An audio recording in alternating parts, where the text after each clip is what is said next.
তাসবিহ দানা দিয়ে তসবিহ করা কি বিদআত?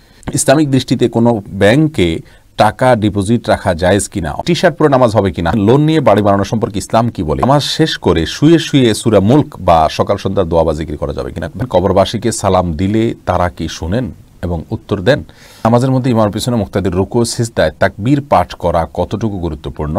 রুকু থেকে সোজা হয়ে দাঁড়িয়ে রব্বানা আলাকাল হামদ বলবো নাকি রব্বানা ওয়ালাকাল হামদ বলবো? স্বামী মারা গেলে মেয়েদের সাদা শাড়ি পরা কি জায়েজ? আমরা শুরু করছি আপনাদের প্রশ্ন উত্তর দেওয়ার পর্বে। জেসমিন আরা মৌসুমী আপনি জানতে চেয়েছেন ইসলামিক দৃষ্টিতে কোনো ব্যাংকে টাকা ডিপোজিট রাখা জায়েজ কিনা? অনেকেরই জানার ইচ্ছা।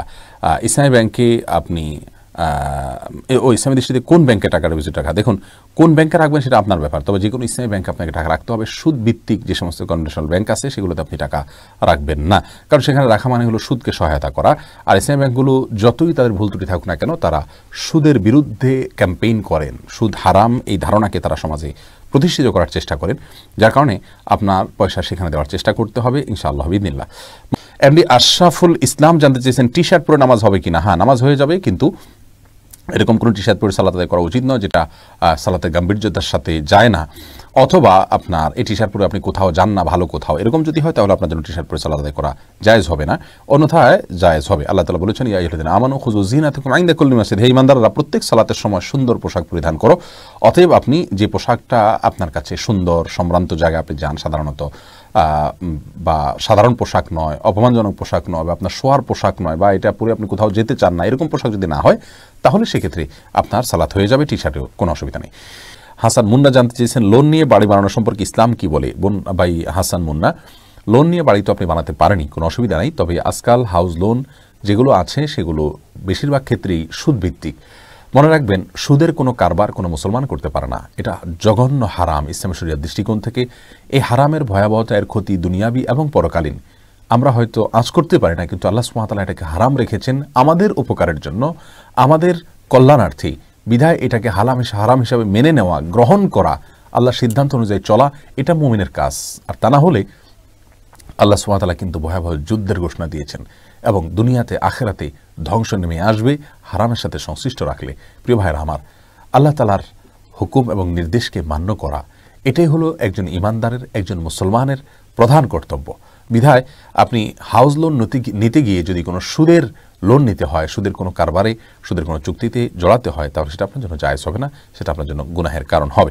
এর বাইরে হাউস লোন এটা যদি আপনি সুদমুক্তভাবে নেওয়ার কোনো উপায় থাকে তাহলে নিতে পারেন, কোনো অসুবিধা নেই। মনে রাখবেন, মানুষ বেঁচে থাকার জন্য একটা ঘর দরকার আছে, কিন্তু বাড়ি লোন করে বাড়ি করতে হবে এটা কোনো প্রয়োজন নাই। হ্যাঁ, হয়তো আপনার কষ্ট হচ্ছে ভাড়া বাড়িতে থাকতে, কিন্তু জাহান্নামের কষ্টের চাইতে কষ্ট অনেক কম ইনশাআল্লাহ বিইذনিল্লাহ। জান্নাত জাহান আপনি জানতে চেয়েছেন নামাজ শেষ করে শুয়ে শুয়ে সূরা মুলক বা সকাল সন্ধ্যার দোয়া বা জিকির করা যাবে কিনা? করা যাবে বোন। আল্লাহ সুবহানাহু ওয়া তাআলা কোরআনে কারীমে স্পষ্ট করে বলেছেন আল্লাযীনা ইয়াযকুরুনাল্লাহা কিয়ামান ওয়া কুউদান ওয়া আলা জুনুবিহিম, যারা দাঁড়িয়ে বসে শুয়ে সর্বাবস্থা আল্লাহ তাআলার জিকির করে, স্মরণ করে। অতএব আল্লাহ তাআলার জিকির বা স্মরণ এগুলো যে কোনো অবস্থা আপনি করতে পারেন। আপনার মনে কোনো অবজ্ঞা থেকে তো আপনি আর করছেন না, অতএব এটি জায়েজ হবে ইনশাআল্লাহ বিইذনিল্লাহ। শেখ অন্তর আপনি জানতে চেয়েছেন নামাজের মধ্যে ইমামের পিছনে মুক্তাদির রুকু সিজদায় তাকবীর পাঠ করা কতটুকু গুরুত্বপূর্ণ?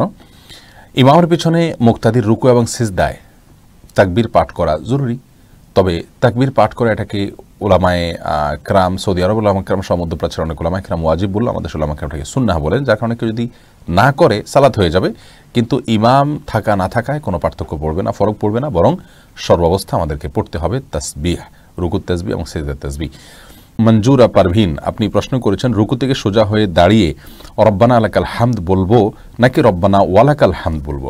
দুইটাই বিশুদ্ধ হাদিস দ্বারা প্রমাণিত, বরং কোনো কোনো বর্ণায় আল্লাহুম্মা রব্বানা আলাকাল হামদ, আল্লাহুম্মা রব্বানা ওয়ালাকাল হামদ এরকমও আছে, যার কারণে আপনি যে কোনোটা পড়েন তাতে আপনার সালাত আদায় হয়ে যাবে, সুন্নাহ আদায় হয়ে যাবে, যেহেতু সবগুলোই হাদিস দ্বারা প্রমাণিত।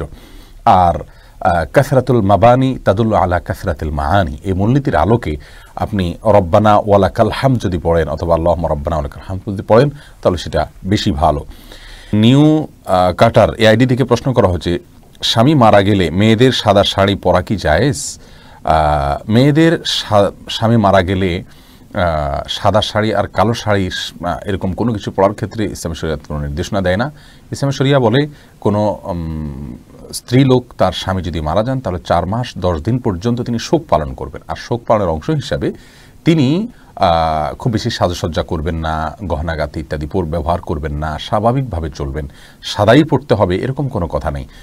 সচরাচর তিনি বেড়াতে গেলে বা কোনো অনুষ্ঠানে গেলে, কোনো মেহমান অতিথি আসলে তখন যে পোশাকগুলো পরেন এরকম কোনো পোশাক পরবেন না। বাস এটাই হলো সবচাইতে গুরুত্বপূর্ণ বিষয়। কিন্তু এর বাইরে তাকে বিশেষ কোনো কালারের কাপড় পরতে হবে, সাদা পরতে হবে এমন কোনো বাধ্যবাধকতা ইসলামী শরীয়তে নাই। মোহাম্মদ আখতার নীরা আপনি জানতে চেয়েছেন নির্দিষ্ট কাউকে বিয়ের উদ্দেশ্যে কি আল্লাহর কাছে চাওয়া যাবে? বোন মাহমুদ আখতার নীরা, নির্দিষ্ট কাউকে বিয়ে করা এটা আল্লাহর কাছে চাওয়া যেতেই পারে। আল্লাহ আমার অমুককে ভালো লাগে, আপনি তাকে আমার সঙ্গে বিয়ে দিন। তবে এই বিয়ের আগে অন্য কাউকে পছন্দ করে নির্দিষ্ট করে তাকে চাওয়া এটা কোনো অর্থবহ চাওয়া নয়। এই দোয়াটা কোনো শুদ্ধ দোয়া নয়, নিষিদ্ধ নয় এতটুকু বলবো, কিন্তু খুব বেশি প্রশংসনীয় দোয়া নয়, ভালো দোয়া নয়।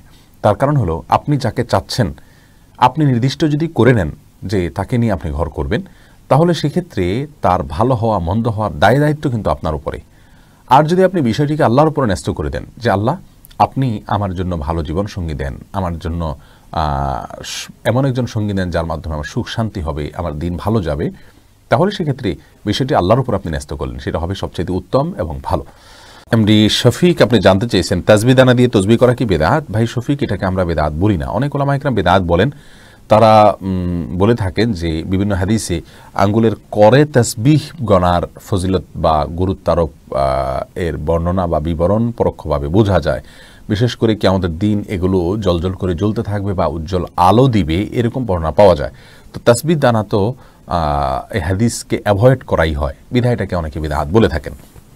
আমরা এটাকে বেদাত এই জন্য বলি না যে তাসবিহ দানা ব্যবহার করাকে আলাদা সুন্নাহ, আলাদা মুস্তাহাব, আলাদা ফজিলতপূর্ণ, আলাদা আমল এরকমটি কেউ মনে করেন বলে আমাদের জানা নেই। যেহেতু এরকমটি কেউ মনে করেন না, তাহলে তাসবিহ দানা ব্যবহার করাকে আমরা বেদাত বলতে পারি না। বরং তাসবিহ দানা বেদাত ব্যবহার করা এটা ওই ব্যক্তির জন্য বিধেয় যে ব্যক্তি 100 বার বা বেশি সংখ্যক তাসবিহর যে সংখ্যাগুলো সেগুলো আঙ্গুলে করে গুনে তিনি মনে রাখতে পারেন না, এরকম যদি হয় তাহলে সেক্ষেত্রে তার জন্য এটা বিধেয়। তবে উত্তম হবে সর্বাবস্থায় আঙ্গুলে করে গণনা করা। তাছাড়া কোনো সালাফ থেকে বিভিন্ন বিচি ইত্যাদিকে তাসবিহর গণনার ক্ষেত্রে ব্যবহার করার কথা বর্ণনা পাওয়া যায়, কিন্তু আঙ্গুলের কর এটার বর্ণনা, এটার তাসবিহ গণনা করার কথা যেহেতু হাদিস থেকে পাওয়া যায় সরাসরি, সেজন্য আমরা সেটাকে অগ্রাধিকার দেওয়াটাই উত্তম হবে, কিন্তু আমরা ওইটাকে বেদাত বলবো না। তবে হ্যাঁ, তাসবিহ ব্যবহারকে আলাদা একটা ইবাদত বা সওয়াব বা ওইটাতে গণলে সওয়াব হবে বা ওইটাতে গোনা উত্তম বা ওইটাতে গণনা করা নিয়ম, এরকম যদি কেউ মনে করে তাহলে সেটি বেদাত হতে পারে। মাহমুদুল হক ভূঁইয়া আপনি জানতে চেয়েছেন কবরবাসীকে সালাম দিলে তারা কি শুনেন এবং উত্তর দেন? মাহমুদুল হক ভূঁইয়া, আপনার প্রশ্ন উত্তরে বলবো কবরবাসীকে সালাম দিবেন আপনি, তবে কবরবাসীরা আমাদের কথা শুনতে পান কি না এ বিষয় নিয়ে ওলামাদের মতপার্থক্য রয়েছে। অনেক ওলামা বলেন যে শুনতে পান না, তাদের দলিল হলো আল্লাহ সুবহানাহু ওয়া তাআলা কোরআনে কারীমে বলেছেন ওমা আনতা বিমুসমিআইন মান ফিল কুবুর, যারা কবরবাসী তাদেরকে আপনি শোনাতে পারবেন না, অর্থাৎ তাদেরকে শোনানোর ক্ষমতা আপনার নাই। আর যারা বলেন যে না ওনারা শুনতে পান, তাদেরও অনেকগুলো দলিল, অনেকগুলো কোরআন হাদিসের সূত্র রয়েছে।